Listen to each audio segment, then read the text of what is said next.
Ako si Jay. Tara, samahan niyo ako.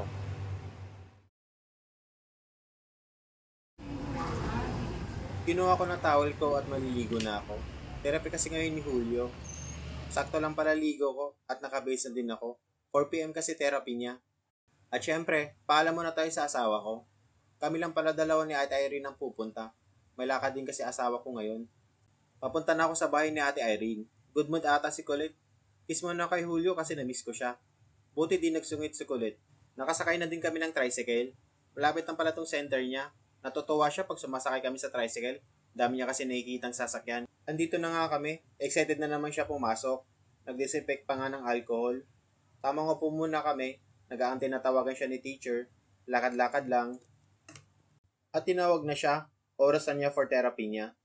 Pinatanggal ni teacher yung suot niyang sandals. At alam na din niya kung saan niya ilalagay. So ayun, hintay tayo for 1 hour.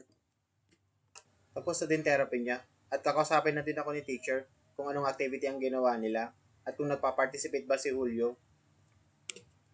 Sa susunod po ulit, salamat! Bye bye!